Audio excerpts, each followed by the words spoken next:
Bismillahirrahmanirrahim. Apa kabar siswa-siswi MTS Persis Kota Serang? Insya Allah kita dalam lindungan Allah Subhanahu wa Ta'ala ya, dan tetap selalu dijaga kesehatannya. Baik Bapak dan keluarga, begitupun kalian juga beserta keluarga.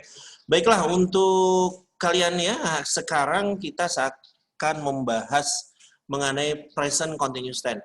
Pertemuan lalu kita sudah jelaskan nih bahwa present continuous tense itu salah satunya fungsinya itu satu, untuk menjelaskan kejadian yang sedang kita lakukan. Yang kedua, menjelaskan kejadian yang akan terjadi pada periode tertentu saja. Ya, oke. Sekarang ini kita akan fokus kepada strukturnya atau pembentukan kalimatnya. Bagaimana cara membuat kalimat positif, bagaimana cara membuat kalimat negatif, dan bagaimana cara membuat kalimat interrogatif. Ya, tetap semangat walaupun belajar online, walaupun belajar daring, tetap semangat belajar ya anak-anak ya. Baik, kita mulai slide pertama. Perhatikan anak-anak ya, tetap fokus. Baiklah. Nah, baik, kita akan mulai dengan pola kalimat positif, ya. Nah, ini sering sekali kita gunakan sehari-hari sebetulnya ya, anak-anak ya, ketika kita sedang mengobrol, saya sedang ngobrol, saya sedang makan, saya sedang minum, saya sedang tidur. Nah, sebetulnya pola ini paling sering kita pakai ya, karena menjelaskan kejadian yang sedang kita lakukan. Baiklah, pola positif yang kalian perlu perhatikan adalah mempunyai pola ya. Nah, pertama polanya itu selalu didahului oleh subjek. Subjek itu apa anak-anak? Pelaku, betul ya. Kemudian di depannya to be, kemudian ditambah verb 1 dan ditambah akhiran ing. Paling sederhana, mudah, Bapak yakin kalian bisa. Yuk kita lihat contoh-contohnya. Contoh yang pertama seperti ini ya. I'm reading the books now. Saya sekarang membaca buku. Artinya pada saat kita mengucapkan kata-kata ini, kita ingin menjelaskan kepada teman kita bahwa kegiatan yang sedang kita lakukan adalah membaca buku. Polanya seperti apa? Perhatikan. I di sini berfungsi sebagai subjek, ya. M ini to be-nya I, oke. Kemudian read ini kata kerjanya, kemudian ing ini akhiran ing-nya. Ya. Kemudian yang perlu kalian perhatikan adalah kata keterangan waktu yang sering digunakan dalam tenses ini. Kata keterangan waktu yang sering digunakan dalam tenses ini adalah now, sekarang, at the moment, saat ini, at present time, saat ini, right now, sekarang juga. Ya. Jadi kata keterangan waktu inilah yang sering kita gunakan kalau kita ingin menjelaskan kegiatan yang sedang kita lakukan. Baik. Coba kita melihat pola keduanya ya. Oke, she is reading the books. Ya, kalian bisa lihat di sini polanya ya. She ini sebagai subjek, is to be, kemudian read kata kerja dan ditambahkan akhiran ing. Cukup mudah kan? Oke.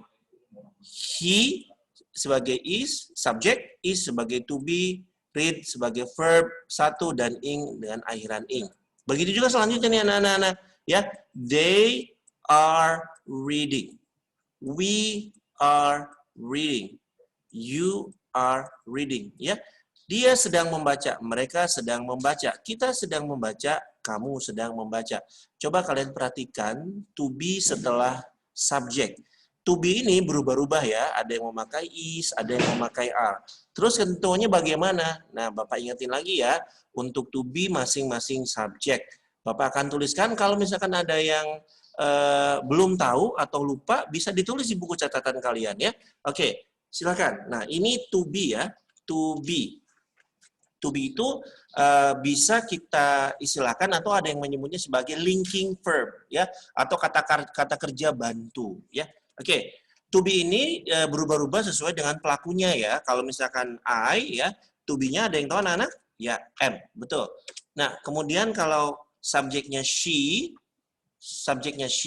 to be-nya apa? Is. Kalau subjeknya he, maka to be-nya is. Kemudian it, ini untuk binatang ya. Kemudian to be-nya adalah is. Sama ya. Kemudian bagaimana kalau I, you, we, they ya? I tadi sudah ya, sekarang you. You to be-nya apa? Ada yang tahu? Iya, betul, are. Seperti yang dicontoh. We to be-nya are juga, dan yang terakhir adalah they ya, they juga to be-nya are. Nah, Nah, setelahnya ini kita tinggal menulis kata kerja action yang kita akan kita jelaskan. Misalkan kata actionnya adalah apa ya? Listening misalkan ya. Listening itu apa? Listen, mendengarkan. Nah, saya sedang mendengarkan. Jadi tinggal ditambah akhiran ing saja, listening. Seperti itu ya. Kemudian dia perempuan sedang mendengarkan. Tinggal ditambah ini saja, listening. Oke. Kemudian dia laki-laki sedang minum. Apa? Minum bahasa Inggrisnya harusnya sudah tahu ya. Oke, apa minum? Drink ya. Drink. Tinggal ditambah apa? Akhiran ing. Jadi dia sedang minum ya. Misalkan kucing itu sedang melompat. It is melompat apa bahasa Inggrisnya? Jump, betul ya. Tinggal ditambahkan ing, maka berubah artinya sedang melompat.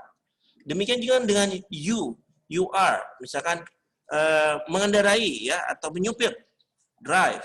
Nah, kalau misalkan dirubah jadi sedang mengemudi, e-nya dihilangkan, kemudian ditambahkan ing, driving.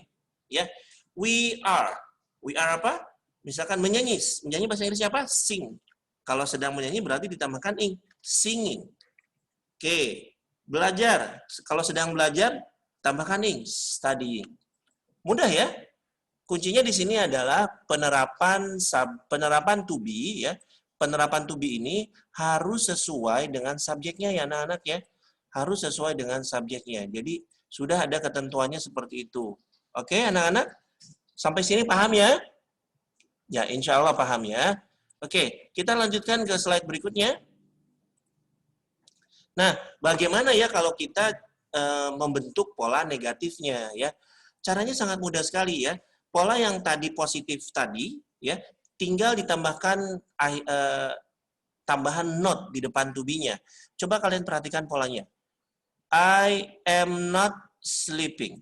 Ya, coba kalian perhatikan. I am not sleeping. Saya sedang tidak tidur sekarang. She is not sleeping. He is not. You are not. We are not. Dan you are not.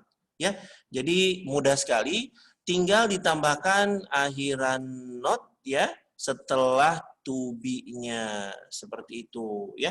Nah, terkadang dalam percakapan bahasa Inggris, dalam teks-teks bahasa Inggris, are not ini disingkat, is not juga disingkat ya. Are not, nah yang lebih sering disingkat adalah is dan are. Bagaimana menyingkatnya? Nah, seperti ini. Kadang ada dalam percakapan sehari-hari atau dalam teks bahasa Inggris, sering kita temukan seperti ini. She is not diganti dengan, atau disingkat dengan, disingkat dengan she isn't. Nah, ini artinya sama ya, tidak.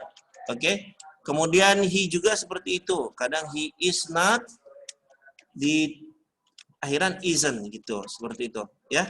Dan selanjutnya, oke? Bagaimana? Mudah ya? Mudah-mudahan kalian paham.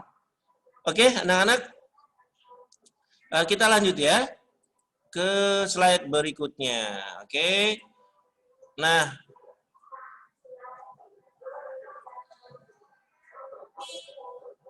bagaimana kalau kita membentuk pola pertanyaan? Oke, di background-nya ada tahu bulat, nggak masalah ya.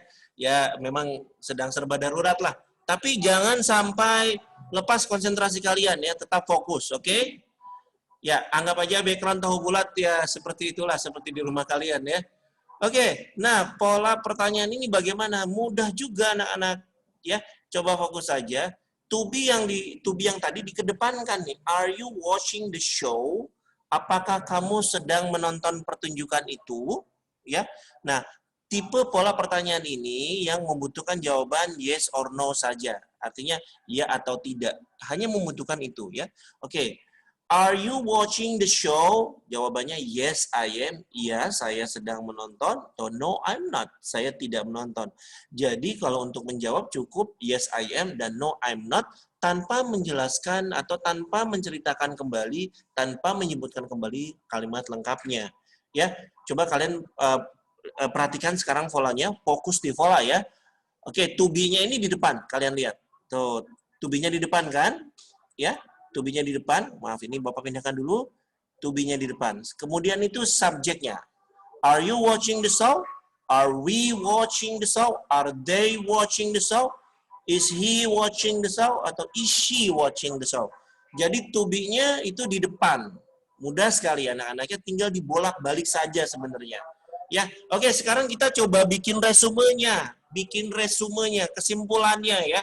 Kesimpulannya seperti apa? Oke, kalian harus paham. Ini mudah sekali kok ya. Oke, sekarang kita bikin kalimat positif dulu deh. Kalimat positif dulu ya. Oke, misalkan dari yang paling mudah sekali kegiatan kalian sehari-hari.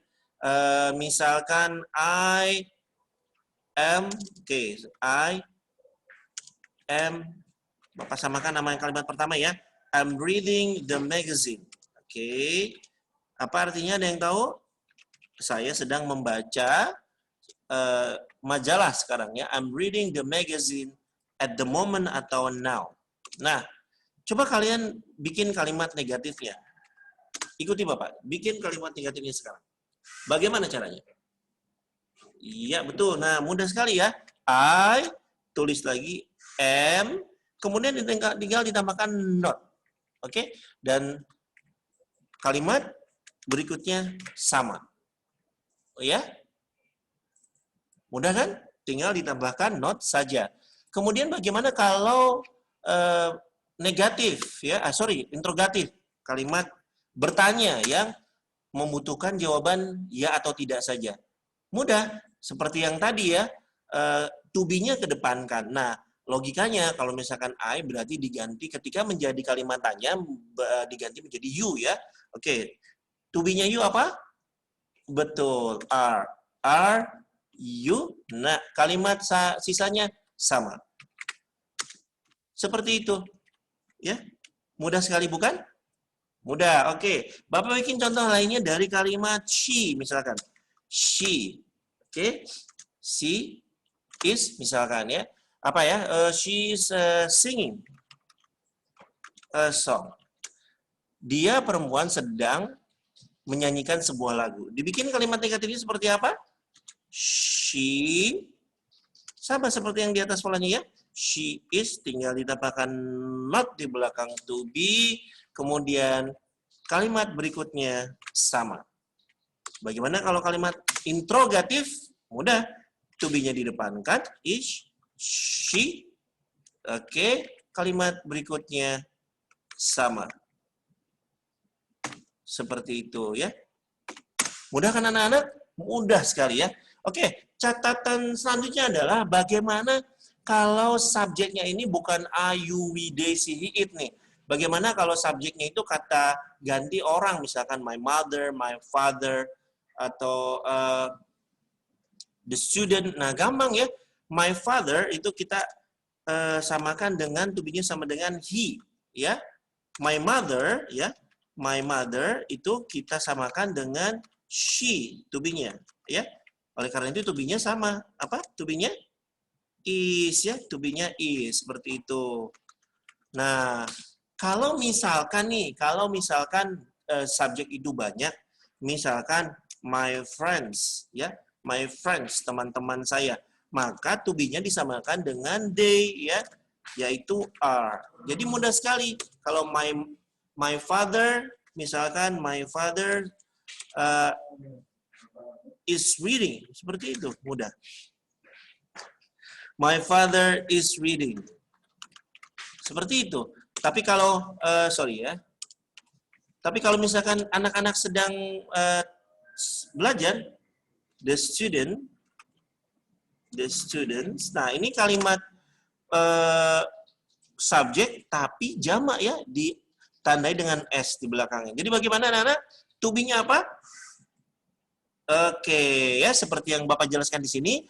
Kalau subjeknya dhamma, maka to be-nya disamakan dengan they, yaitu are. Jadi menggunakan a. Oke, misalkan seperti ini ya. The student are learning English.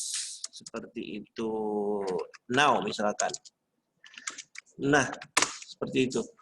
Mudah sekali ya. Insya Allah mudah. Nah, untuk mengetes atau menguji pemahaman kalian, kalian akan diberikan kuis. Tolong dikerjakan. Ulangi terus kalau masih kurang paham, atau kalian bisa bertanya langsung ke Bapak. Silakan pakai media apa saja. Terima kasih banyak ya anak-anak. Jangan lupa kerjakan tesnya. Ya, terima kasih.